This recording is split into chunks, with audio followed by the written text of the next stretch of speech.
রাত পোহালেই অস্ট্রেলিয়ার বিপক্ষে ভারতের সেমিফাইনাল ক্ল্যাশ দুবাইয়ে। তবে ম্যাচের আগের দিন ট্রেনিং করছে না টিম ইন্ডিয়া। একটু কি অবাক হচ্ছেন? না, অবাক হওয়ার কিছু নাই।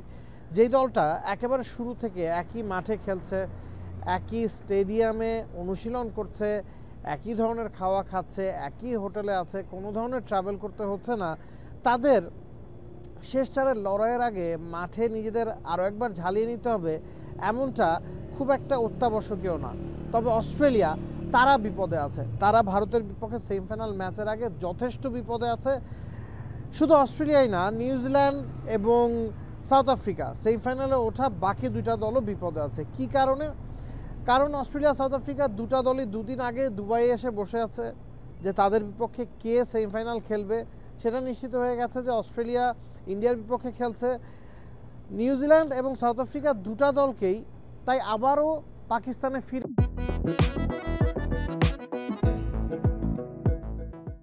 আসতে হচ্ছে 5 তারিখে তাদের সেমিফাইনালটা খেলার জন্য।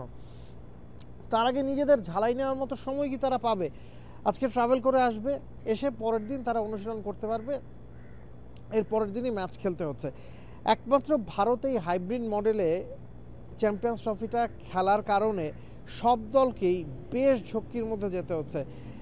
কে কবে কোথায় থাকছেন তার ইয়ত্তা নাই, শুধুমাত্র ভারতের কারণে। ভারত আবার অ্যাডভান্টেজ পাচ্ছে, যেটা শুরুতেই বলছিলাম যে তারা একই জায়গায় খেলছে, সব কিছুর সাথে তারা মানিয়ে নিয়েছে। আবার পাকিস্তানে যেখানে ফ্ল্যাট উইকেটে খেলা হচ্ছে, দুবাইতে সেখানে চরম স্পিনিং ট্র্যাকে খেলা হচ্ছে, যেখানে ভারত শেষ ম্যাচে গ্রুপ ম্যাচে নিউজিল্যান্ডের বিপক্ষে 4 জন স্পেশালিস্ট স্পিনার খেলিয়েছে। অন্য কোনো দলে 4 জন স্পেশালিস্ট স্পিনার তো একাদশে কেন, স্কোয়াডেই নাই। আপনি অস্ট্রেলিয়ার কথা চিন্তা করুন, একমাত্র অ্যাডাম জাম্পা আছেন। আপনি নিউজিল্যান্ডের কথা চিন্তা করুন, মিচেল স্যান্ডলারের সাথে মাইকেল ব্রেসওয়েল আছেন। আপনি সাউথ আফ্রিকার কথা চিন্তা করুন, ইমরান তাবরেজ শামসি এই দলটাতে খেলার সুযোগ পাচ্ছেন না, কেশব মহারাজ খেলছেন। তো অন্য দলে তো 4 জন স্পিনারই নাই। তো দুবাইতে অস্ট্রেলিয়াকে স্ট্রাগল করতে হবে ইন্ডিয়ার বিপক্ষে। একটা শেষ মুহূর্তের বদল এসেছে, কুপার কনলিকে তারা রিপ্লেসমেন্ট হিসেবে স্কোয়াডে ঢুকিয়েছে, একজন স্পিনার, তিনিও আবার ফুল টাইম স্পিনার না, ব্যাটিং অলরাউন্ডার। ম্যাথু শর্টের জায়গা তিনি নিয়েছেন, ম্যাথু শর্ট ইনজুরিতে পড়ায়। তার সব মিলিয়ে অস্ট্রেলিয়ার সামনে অনেক বড় চ্যালেঞ্জ।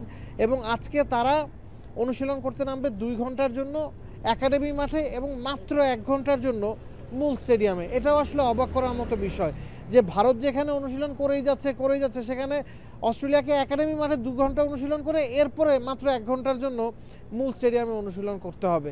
তো সব মিলিয়ে অস্ট্রেলিয়া ভারতের বিপক্ষে ম্যাচের আগে ব্যাকফুটেই আছে। Nabil Kaiser, T Sports, Pakistan. For more updates, subscribe to our YouTube channel and click on the bell icon. Follow us on Facebook and Instagram. Download T Sports app to enjoy exciting games and highlights. Visit tsports.com.